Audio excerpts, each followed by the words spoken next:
ಆತ್ಮೀಯರೇ, ನಮಸ್ಕಾರಗಳು. ನಾನು ನಿಮ್ಮ ಶಂಕರದೇವರು ಹಿರೇಮಠ. ಮಕ್ಕಳ ಸಾಹಿತ್ಯ ಕೃತಿಗಳ ಪರಿಚಯ ಸರಣಿ ಕಾರ್ಯಕ್ರಮಕ್ಕೆ ತಮ್ಮೆಲ್ಲರಿಗೂ ಸಹ ಪ್ರೀತಿಪೂರ್ವಕವಾದ ಸ್ವಾಗತವನ್ನು ಬಯಸ್ತಾ, ಈ ಯೂಟ್ಯೂಬ್ ಚಾನಲನ್ನು ಸಬ್ಸ್ಕ್ರೈಬ್ ಮಾಡುವ ಮೂಲಕ, ಹಾಗೆ ವಿಡಿಯೋನ ಹೆಚ್ಚಿನ ಸಂಖ್ಯೆಯಲ್ಲಿ ಶೇರ್ ಮಾಡುವ ಮೂಲಕ ಮಕ್ಕಳ ಸಾಹಿತ್ಯ ಕೃತಿಗಳ ಪರಿಚಯ ಈ ಕಾರ್ಯಕ್ರಮವನ್ನು ತಾವೆಲ್ಲರೂ ಪ್ರೋತ್ಸಾಹಿಸಬೇಕಂತ ತಮ್ಮಲ್ಲಿ ವಿನಂತಿಯನ್ನು ಮಾಡಿಕೊಳ್ಳುತ್ತಾ, ಇವತ್ತಿನ ದಿನ ಶುಕ್ರವಾರ ಜುಲೈ 31, 2026ರಂದು 135ನೇ ಸರಣಿಯ ಕಾರ್ಯಕ್ರಮದಲ್ಲಿ ನಾವಿದ್ದೇವೆ. 135ನೇ ದಿನ BK ತಿರುಮಲಮ್ಮ ಅವರು ಬರೆದಿರುವಂಥ ಬಣ್ಣದ ಚಿತ್ರ ಶಿಶುಗೀತೆಗಳ ಪರಿಚಯವನ್ನ ಮಾಡಲಿದ್ದೇನೆ. ಶಿಶುಗೀತೆಗಳ ಪರಿಚಯ ಕಾರ್ಯಕ್ರಮವನ್ನ ಇವತ್ತು ನಾನು ನಿಮ್ಮೊಂದಿಗೆ ಮಾಡುತ್ತಿದ್ದೇನೆ. ಶ್ರೀಮತಿ BK ತಿರುಮಲಮ್ಮ ಅವರು ಬರೆದಿರುವಂತಹ ಕಂದ ಅಕ್ಷರಕಲಿ, ನಮ್ಮ ಮನೆ, ಓದಿ ಹೇಳುವ ಕಥೆಗಳು, ಬಾ ಅಲೆಲೆ ಬಾ, ಬಣ್ಣದ ಚಿತ್ರ, ಕಂದ ಓದಿವೆಯ ಭಾಗ 1, ಭಾಗ 2 ಈಗಾಗಲೇ ಈ ಲೇಖಕಿಯರು BK ತಿರುಮಲಮ್ಮ ಅವರು ಕೃತಿಗಳನ್ನು ಬರೆದಿದ್ದಾರೆ. ಲೇಖಕರು 1922ರಿಂದ 2001ರ ಅವಧಿಯಲ್ಲಿ ಮಲ್ಲೇಶ್ವರಂದ ಶಿಶು ವಿಹಾರದ ಸಂಸ್ಥಾಪಕರು ಹಾಗೂ ಪ್ರಾಧ್ಯಾಪಕರಾಗಿದ್ದರು. ಮಕ್ಕಳೆಂದರೆ ಇವರಿಗೆ ತುಂಬಾ ಪ್ರೀತಿ. 1953ರಲ್ಲಿ ಇದೇ ಕಾರಣಕ್ಕೆ ತಿರುಮಲಮ್ಮ ಅವರು ಶಾಲೆಯನ್ನ ಪ್ರಾರಂಭಿಸ್ತಾರೆ. ಹಾಗಾಗಿ ಮಕ್ಕಳಿಗೆ ಏನು ಅವಶ್ಯಕತೆ ಅನ್ನುವಂಥ ದೃಷ್ಟಿಯಿಂದ ಶಿಶು ಪದ್ಯಗಳನ್ನ, ಕವಿತೆಗಳನ್ನ, ಸಂಕಲನಗಳನ್ನ, ಕಂದ ಅಕ್ಷರಕಲಿ ಅನ್ನುವಂಥ ಕೃತಿಯನ್ನ ಪ್ರಕಟಿಸಿದ್ದಾರೆ. ನಮ್ಮ ಮನೆ, ಕಂದ ಓದಿವೆ ಅನ್ನುವಂಥ ಕೃತಿಗಳನ್ನು ಪ್ರಕಟಿಸಿ ಮಕ್ಕಳಲ್ಲಿ ಓದು ಬರೆಯುವಂತಹ ಅಭ್ಯಾಸವನ್ನ ಮಾಡಿಸಿದ್ದಾರೆ. ಪ್ರಸ್ತುತ BK ತಿರುಮಲಮ್ಮ ಅವರು ಬರೆದಿರುವಂತಹ ಬಣ್ಣದ ಚಿತ್ರ ಶಿಶುಗೀತೆಗಳ ಕೃತಿಯನ್ನ ನವಕರ್ನಾಟಕ ಪಬ್ಲಿಕೇಶನ್ ಬೆಂಗಳೂರು ಅವರು ಕೃತಿಯನ್ನ ಪ್ರಕಟಿಸಿದ್ದಾರೆ. 2023ರಲ್ಲಿ ಪ್ರಕಟವಾಗಿರುವಂತಹ ಈ ಕೃತಿ ಮುಖಪುಟ ಚಿತ್ರವನ್ನ ಸಂತೋಷ್ ಸಸಿಹಿತ್ಲವರು ಮಾಡಿದ್ದಾರೆ. ಸುಂದರವಾದ ಮುಖಪುಟ ವಿನ್ಯಾಸ ಈ ಕೃತಿಗೆ ಇದೆ. ಹಾಗೆ 2023ರಲ್ಲಿ ಪ್ರಕಟವಾಗಿರುವಂತಹ ಈ ಕೃತಿ 48 ಪುಟಗಳನ್ನು ಒಳಗೊಂಡಿದ್ದು ₹45 ಬೆಲೆಯನ್ನ ನಿಗದಿಪಡಿಸಲಾಗಿದೆ. ಈ ಕೃತಿಯಲ್ಲಿ ನಾವು ಸುಂದರವಾದ ಕವಿತೆಗಳನ್ನ 27 ಕವಿತೆಗಳನ್ನ ನಾವು ನೋಡಬಹುದು. ಆ 27 ಕವಿತೆಗಳಲ್ಲಿ ಆಯ್ದ ಕವಿತೆಗಳನ್ನ ಇವತ್ತು ವಾಚನ ಮಾಡೋಣ.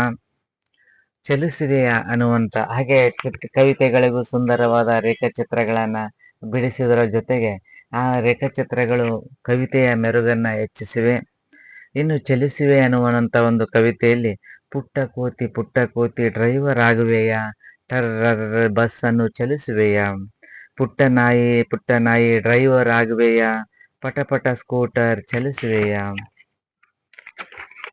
ಪುಟ್ಟ ಹಕ್ಕಿ ಪೈಲಟ್ ಆಗಿವೆಯ, ಪುರ್ರ ಎಂದು ವಿಮಾನ ಚಲಿಸುವೆಯ, ಪುಟ್ಟ ಮೀನೆ ನಾವಿಕನಾಗುವೆಯ, ಸುಯಿ ಎಂದು ಹಡಗನ್ನು ಚಲಿಸುವೆಯ.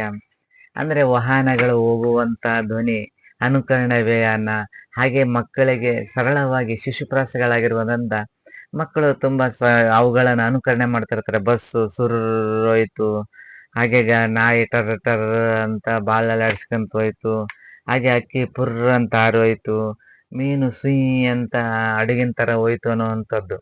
ಹಾಗೆ ಪುಟ್ಟ ಕೋತಿ ನೀನು ಡ್ರೈವರ್ ಆಗು, ಹಾಗೆ ಬಸ್ಸನ್ನು ಚಲಾಯಿಸು, ಹಾಗೆ ಪುಟ್ಟ ನಾಯಿ ನೀನು ಡ್ರೈವರ್ ಆಗು, ಪಟ ಸ್ಕೂಟರ್ನ ಓಡಿಸು, ಅಕ್ಕಿ ನೀನು ಪೈಲಟ್ ಆಗಿ, ಯಾಕಂದ್ರೆ ನೀನು ಆಕಾಶದಾಗ ಹಾರ್ತಿರ್ತಿ, ಹಾಗಾಗಿ ವಿಮಾನ ಆಗು, ಇನ್ನು ಮೀನೆ ನೀನು ನಾವಿಕನಾಗು, ಅಡುಗಿನ ತರ ಓಡಿಸು ಅನ್ನುವಂಥದ್ದು. ಮಕ್ಕಳಿಗೆ ವಾಹನಗಳ ಪರಿಚಯ ಜೊತೆಗೆ ಪ್ರಾಣಿಗಳ ಶಬ್ದದ ಪರಿಚಯ, ವಾಹನಗಳು ಮಾಡುವಂತ ಶಬ್ದದ ಪರಿಚಯವನ್ನ ಸರಳವಾಗಿ ಈ ಕವಿತೆಯಲ್ಲಿ ನಾವು ನೋಡಬಹುದು. ಮಕ್ಕಳಿಗೆ ಸುತ್ತಮುತ್ತಲಿನ ವಾಹನಗಳನ್ನ ಪರಿಚಯ ಮಾಡುವಂಥದ್ದು. ನಾವು ಸಾರಿಗೆಯಲ್ಲಿ ಇಷ್ಟು ವಿಧ, ಭೂ ಸಾರಿಗೆ, ವಾಯು ಸಾರಿಗೆ, ಜಲ ಸಾರಿಗೆ ಅಂತ ಹೇಳೋದಕ್ಕಿಂತ ಇನ್ನು ಶಿಶು ಪ್ರಾಸಗಳನ್ನು ಹೇಳುವಂತ ಸಂದರ್ಭದಲ್ಲಿ ಅಷ್ಟು ದೀರ್ಘವಾದ ಅವರಿಗೆ ಜ್ಞಾನವಿರೋದಿಲ್ಲ. ಹಾಗಾಗಿ ಶಿಶು ವಿಹಾರದಲ್ಲಿ ಅವರಿಗೆ ಸರಳವಾಗಿ ಸುಂದರವಾಗಿರುವಂತ ಶಬ್ದಗಳ ಮೂಲಕ, ಸರಳವಾಗಿ ಹೇಳುವುದರ ಮೂಲಕ ಮಕ್ಕಳಿಗೆ ನಾವು ಇದನ್ನ ಕಲಿಕೆಯನ್ನ ಕಲಿಸಬಹುದು. ಇಂಥ ಪ್ರಯತ್ನವನ್ನ ಲೇಖಕರು ಇಲ್ಲಿ ಮಾಡಿದ್ದಾರೆ. ಹಾಗೆ ಬಂಗಾರಿ ಅನ್ನುವಂತ ಮತ್ತೊಂದು ಕವಿತೆಯಲ್ಲಿ ಬಣ್ಣ ಬಣ್ಣದ ಲಂಗವ ತೊಟ್ಟು ಕಣ್ಣ ಕಣ್ಣಲ್ಲಿ ಬಾಣವ ಬಿಟ್ಟು ಸಣ್ಣ ಸಣ್ಣನ ನಿಲುವಣೆ ತೊಟ್ಟು ಕುಣಿಯುತ್ತ ಬಂದಳು ಬಂಗಾರಿ ಚಿನ್ನ ಚಿನ್ನದ ಗೆಜ್ಜೆಯ ತೊಟ್ಟು ಭಿನ್ನ ಭಿನ್ನದ ಹೆಜ್ಜೆಯನಿಟ್ಟು ಟನ್ ಟನ್ ನಾದವ ಮಾಡಿ ಎದುರಿಗೆ ನಿಂತಳು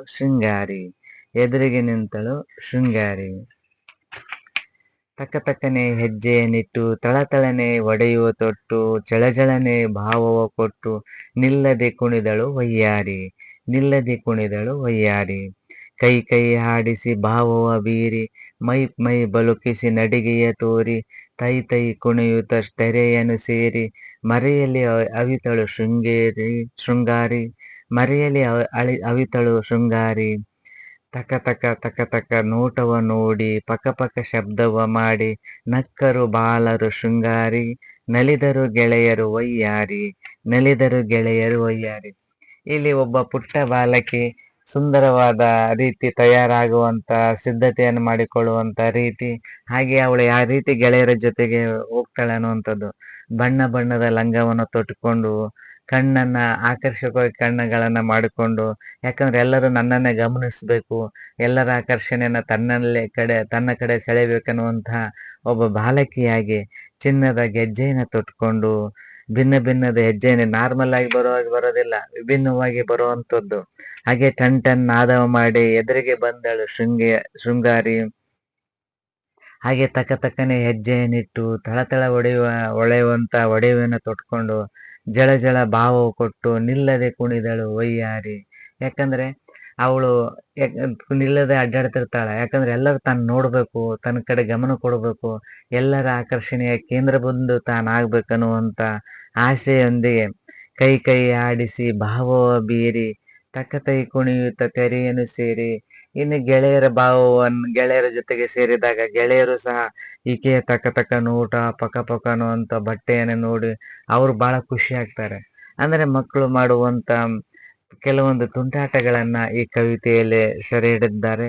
ಇನ್ನು ನಾಣ ಜಾಣ ಅನ್ನುವಂತ ಒಂದು ಕಥನ ಕವನ ಇದು.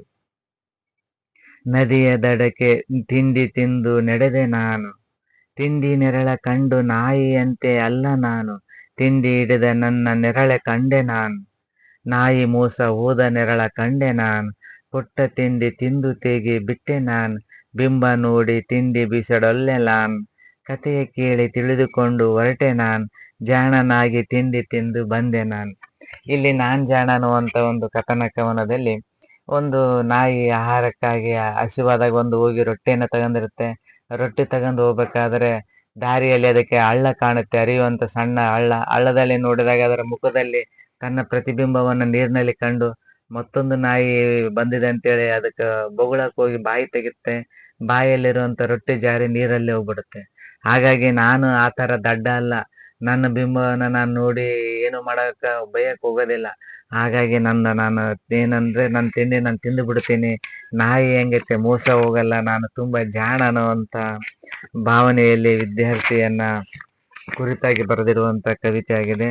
ಇನ್ನು ಗುರುತ್ವಾಕರ್ಷಣೆ ಅನ್ನುವಂತ ಒಂದು ಕವಿತೆಯಲ್ಲಿ ಚೆಂಡ ಮೇಲೆ ಎಸೆಯಿರಿ ಕೆಳಗೆ ಬಂತು ನೋಡಿರಿ, ನೆಲಕ್ಕೆ ಬಿತ್ತು ನೋಡಿರಿ, ಮತ್ತೆ ಮೇಲೆ ಎಸೆಯಿರಿ ಕೆಳಗೆ ಬಂತು ನೋಡಿರಿ, ಮತ್ತೆ ಮೇಲೆ ಎಸೆಯಿರಿ ಚೆಂಡು ಬಂತು ನೋಡಿರಿ, ನೆಲಕ್ಕೆ ಬಿತ್ತು ನೋಡಿರಿ, ಹಾರಿ ಹಾರಿ ಮೇಲೆ ಹಾರಿ, ನೀವು ಕೆಳಗೆ ಬರುವಿರಿ, ಮತ್ತೆ ಮೇಲೆ ಹಾರಿ ಮತ್ತೆ ಕೆಳಕ್ಕೆ ಬರುವಿರಿ, ಮತ್ತೆ ಮತ್ತೆ ಹಾರಿ ಕೆಳಕ್ಕೆ ಬಂದೇ ಬರುವಿರಿ, ಇದೇ ಕಾರಣ ತಿಳಿಯಿರಿ, ಗುರುತ್ವ ಶಕ್ತಿ ಭೂಮಿಗಿದೆ, ಆಕರ್ಷಿಸುತ್ತಿದೆ ಎಲ್ಲವನ್ನು, ಜಾಣ ಮಕ್ಕಳೇ ತಿಳಿಯಿರಿ. ಗುರುತ್ವಾಕರ್ಷಣೆಯ ಶಕ್ತಿ ಭೂಮಿಗಿದೆ ಅನ್ನುವಂತ ಒಂದು ಆಶಯದಲ್ಲಿ ಚೆಂಡ ಮೇಲೆ ಎಸೆಯಿರಿ, ಅದು ಮತ್ತೆ ಕೆಳಗೆ ಬರ್ತತೆ, ಮತ್ತೆ ಮೇಲೆ ಹೋಗಿರಿ ಮತ್ತೆ ಕೆಳಗೆ ಬರ್ತತೆ, ಹಾರಿ ಹಾರಿ ಹೋಗಿರಿ ಮತ್ತೆ ಮೇಲೆ ಕೆಳಗೆ ಬರುತ್ತೆ, ಮತ್ತೆ ಮೇಲೆ ಹಾರಿ ಮತ್ತೆ ಹೋಗಿದ್ರು ಸಹ ಮತ್ತೆ ಕೆಳಗೆ ಬರುತ್ತಾ. ಯಾಕಂದ್ರೆ ಭೂಮಿಗೆ ಗುರುತ್ವಾಕರ್ಷಣೆ ಶಕ್ತಿ ಇದೆ, ಆ ಕಾರಣಕ್ಕಾಗಿ ಚೆಂಡು ಮೇಲೆ ಹೋಗದಂಗೆಲ್ಲ ಕೆಳಗಡೆ ಬರುತ್ತೆ ಅನ್ನುವಂತ ಗುರುತ್ವಾಕರ್ಷಣೆಯ ಬಗ್ಗೆ ಸರಳವಾಗಿ ಹೇಳಿರುವಂತ ಒಂದು ಕವಿತೆ ಇದಾಗಿದೆ. ಮತ್ತೊಂದು ಕವಿತೆಯಲ್ಲಿ ಚೈತ್ರ ಋತುಗಳ ಬಗ್ಗೆ ಹೇಳಿರುವಂಥದ್ದು. ಚೈತ್ರ ಬಂದಿತು ಚಿಗುರ ಕಂಡಿತು ಆನಂದ ತುಂಬಿತು ತೈ ತೈ ತೈ, ಮಾವಿನ ಸೊಂಪು ಬೇವಿನ ತಂಪು ಮಲ್ಲಿಗೆ ಕಂಪು ತೈ ತೈ ತೈ. ಯುಗಾದಿ ಬಂದಿತು ತಿಂಡಿಯ ತಂದಿತು ಆನಂದ ತುಂಬಿತು ತೈ ತೈ ತೈ. ಹರುಷವ ಹೊಸತು ಉಡುಪನು ನೀಡಿತು ಆನಂದ ತುಂಬಿತು ತೈ ತೈ ತೈ. ಚೈತ್ರ ಮಾಸ ಬಂದಾಗ ಇಡೀ ಪ್ರಕೃತಿನೇ ಹಸಿರುಮಯ ಆಗಿರುತ್ತೆ. ಹಳೆಯ ಎಲೆಗಳನ್ನ ಉದುರಿಸಿಕೊಂಡು ಹೊಸ ಚಿಗುರನ್ನ ಚಿಗಿತು ಹೊಸ ಹೊಸ ಆ ಹೊಸ ಹೊಸ ಭರವಸೆಯೊಂದಿಗೆ ಹರುಷದೊಂದಿಗೆ ಹಸಿರಿನಿಂದ ಕೂಡಿರುವಂಥದ್ದು ಆನಂದ ತೈ ತೈ. ಮಾವಿನ ಸೊಂಪು ಬೇವಿನ ತಂಪು ಮಲ್ಲಿಗೆ ಕಂಪು ಪರಿಮಳದೊಂದಿಗೆ ತೈ ತೈ. ಯುಗಾದಿ ಬಂತಂದ್ರೆ ಎಲ್ಲರಿಗೂ ಆನಂದ.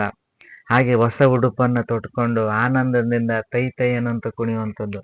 ಇಡೀ ಪ್ರಕೃತಿನೇ ಒಂದು ಸುಂದರವಾದ ಕ್ಷಣವನ್ನ ಆಸ್ವಾದಿಸುವಂತ ಸಂದರ್ಭದಲ್ಲಿ ನಾವು ಸಹ ಹೊಸ ವರ್ಷದ ಬರುವಿಕೆಯನ್ನ ಹಬ್ಬದ ಆಚರಣೆಯ ಮೂಲಕ ಆಚರಿಸುವಂಥದ್ದು ಯುಗಾದಿ. ಚೈತ್ರ ಬಂದಿತು ಅನ್ನುವಂಥ ಈ ಕವಿತೆಯಲ್ಲಿ ಸುಂದರವಾಗಿ ನಿರೂಪಿಸಿದ್ದಾರೆ. ಇನ್ನು ಮಕ್ಕಳು ಶುದ್ಧವಾಗಿರ್ಬೇಕು, ನೀಟಾಗಿರ್ಬೇಕು ಅನ್ನುವಂಥ ಉದ್ದೇಶದಿಂದ ಶುದ್ಧವಾಗಿ ಇಡುವ ಅನ್ನುವಂಥದ್ದು. ಏಕೆಂದ್ರೆ ಆರ್ ತಿರುಮಲಮ್ಮ ಬಿ ಕೆ ತಿರುಮಲಮ್ಮ ಅವರು ಒಬ್ಬ ಅಧ್ಯಾಪಕಿಯಾಗಿ ಮಕ್ಕಳ ಹಿತದೃಷ್ಟಿಯಿಂದ ಬರೆದಿರುವಂಥ ಶಿಶುಪ್ರಾಸಗಳು. ಹಾಗಾಗಿ ಮಗು ಶಿಸ್ತಿನಿಂದ ಇರುವುದರ ಜೊತೆಗೆ ಶುಭ್ರವಾಗಿರಬೇಕು, ಶುಚಿಯಾಗಿರಬೇಕು ಅನ್ನುವಂಥ ಉದ್ದೇಶವಾಗಿ ಬರೆದಿರುವಂಥ ಒಂದು ಕವಿತೆ. ಹಲ್ಲು ಉಜ್ಜುವ ಅವನು ಶುದ್ಧವಾಗಿಡುವ ಆಹಾ. ಕಣ್ಣು ತೊಳೆಯುವ ಅವನು ಶುದ್ಧ ಇಡುವ ಆಹಾ. ಮೂಗು ತೊಳೆಯುವ ಅದನ್ನು ಶುದ್ಧವಾಗಿ ಇಡುವ ಆಹಾ. ಮೈಯ ತೊಳೆಯುವ ಅದನ್ನು ನಾವು ಶುದ್ಧವಾಗಿಡುವ ಆಹಾ. ತಲೆಯ ಬಾಚುವ ಅದನ್ನು ಶುದ್ಧವಾಗಿಡುವ ಆಹಾ. ನಾವು ಸರಳವಾಗಿ ಮಕ್ಕಳಿಗೆ ಸ್ನಾನ ಮಾಡ್ರಿ ತಲೆ ಬಾಚ್ಕರಿ ಅಂತಂದ್ರೆ ಕೇಳೋದಿಲ್ಲ. ಅದನ್ನೇ ಅದು ಸರಳವಾಗಿ ಹೇಳುವಂಥದ್ದು, ಹಾಡಿನ ಮೂಲಕ ಹೇಳುವಂಥದ್ದು. ಹಲ್ಲುಗಳನ್ನ ಉಜ್ಜೋಣ ಅವನು ಶುದ್ಧವಾಗಿ ಬಿಳಿಯಾಗಿರುವಂಗೆ ನೋಡ್ಕೊಳ್ಳೋಣ. ಅದೇ ರೀತಿ ಕಣ್ಣುಗಳನ್ನ ದಿನಾಲೆ ತೊಳೆಯೋಣ, ಕಣ್ಣುಗಳನ್ನ ತೊಳೆದು ಅವುಗಳು ಶುದ್ಧವಾಗಿರುವಂಗತೆ ನೋಡೋಣ. ಅದೇ ಮೂಗನ್ನ ತೊಳೆದು ಅವು ಶುದ್ಧವಾಗಿರುವ ರೀತಿಯಾಗಿ ನೋಡಿಕೊಳ್ಳೋಣ. ಹಾಗೆ ಮೈಯನ್ನು ಸಾಬೂನು ಹಚ್ಚಿಕೊಂಡು ಸ್ನಾನ ಮಾಡಿ ಶುದ್ಧವಾಗಿಡೋಣ. ಮತ್ತೆ ತಲೆ ಬಾಚಿಕೊಂಡು ಸುಂದರವಾಗಿ ಅದನ್ನು ಶುದ್ಧವಾಗಿಡೋಣ ಅನ್ನುವಂಥದ್ದು. ಈ ರೀತಿ ಸರಳವಾಗಿ ಹೇಳಿದಾಗ ಮಗು ಪ್ರತಿದಿನ ಹಲ್ಲನ್ನು ತಿಕ್ಕುವಂಥದ್ದು, ಸ್ನಾನ ಮಾಡುವಂಥದ್ದು, ತಲೆ ಬಾಚ್ಕೊಳ್ಳುವಂಥದ್ದು, ಸ್ನಾನ ಮಾಡಿ ಮೂಗನ್ನ ತೊಳ್ಕೊಳ್ಳುವಂಥದ್ದು, ಕಣ್ಣುಗಳನ್ನ ಮುಖ ತೊಳಿಬೇಕಾದ್ರೆ ಕಣ್ಣು ತೊಳ್ಕೊಳ್ಳುವಂಥದ್ದು, ಈ ಎಲ್ಲ ಸಣ್ಣ ಸಣ್ಣ ಅಂಶಗಳನ್ನ ಶಿಶುಪ್ರಾಸದ ಮೂಲಕ, ಶಿಶುಗೀತೆಗಳ ಮೂಲಕ ಕಟ್ಟಿಕೊಡುವಂತ ಪ್ರಯತ್ನವನ್ನ ಬಿ ಕೆ ತಿರುಮಲಮ್ಮ ಅವರು ಈ ಸಂಕಲನದಲ್ಲಿ ಮಾಡಿದ್ದಾರೆ. ಬಿ ಕೆ ತಿರುಮಲಮ್ಮ ಅವರು ಬರೆದಿರುವಂತ ಬಣ್ಣದ ಚಿತ್ರ ಅನ್ನುವಂತ ಈ ಕೃತಿ ಕೊಂಡು ಓದುವ ಮೂಲಕ ಮಕ್ಕಳ ಸಾಹಿತ್ಯವನ್ನ ಪ್ರೋತ್ಸಾಹಿಸಬೇಕು. ಹಾಗೆ ವಿಶೇಷ ಸಂದರ್ಭದಲ್ಲಿ ಮಕ್ಕಳಿಗೆ ಶಾಲಾ ವಾರ್ಷಿಕೋತ್ಸವ, ಹುಟ್ಟುಹಬ್ಬ, ಕ್ರೀಡಾಕೂಟ ಮುಂತಾದ ಸಂದರ್ಭದಲ್ಲಿ ಇಂಥ ಸಾಹಿತ್ಯ ಕೃತಿಗಳನ್ನ ಮಕ್ಕಳಿಗೆ ಉಡುಗೊರೆಯಾಗಿ ನೀಡಿದರೆ ಅವರಲ್ಲಿ ಓದುವ ಒಂದು ಅಭಿರುಚಿ, ಓದುವ ಆಸಕ್ತಿ ಹೆಚ್ಚಾಗಕ್ಕೆ ಸಹಾಯಕವಾಗುತ್ತೆ.